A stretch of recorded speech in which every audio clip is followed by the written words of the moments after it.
Sport, adrenalină, distracție. De asta au parte iubitorii de paintball. Înainte de a primi puștire cu bile de vopsea, fiecare jucător este instruit ca la carte.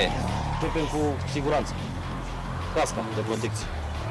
Pe tot parcursul game-ului nu dați casca jos.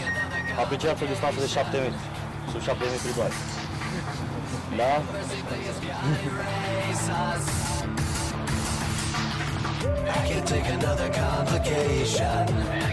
Este inventat în America de 25 de ani. Am avut o apoare în ultimii 7 ani de zile la noi. În ultimii 2 ani, 3 ani s-a și simțit avansul de persoane, adică orice vârstă, de la 14 ani până la 50 de ani. Fie că ești copil, tânăr sau bunic, ai o viață activă sau ești pensionar, te poți bucura de senzațiile inedite ale acestui sport.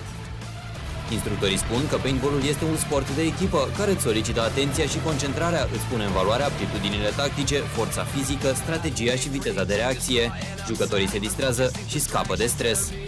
A fost o experiență unică pe care mai mult ca sigur o să o repet, o să mai revin pe acest teren de paintball și recomand tuturor celor care sunt dornici de ceva acțiune și totuși sigură să vină aici, pentru că e un sport foarte amuzant și competitiv.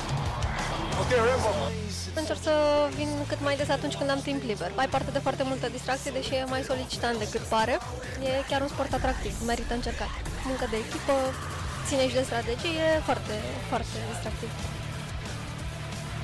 La ieșire din Constanța spre Mangalia, iubitorii de paintball care vin pe litoral au la dispoziție 450 de metri pătrați de teren cu 27 de obstacole reale care fac jocul și mai palpitant. Tot echipamentul este gratuit. Markerul, mască de protecție, combinizoanele, bilele.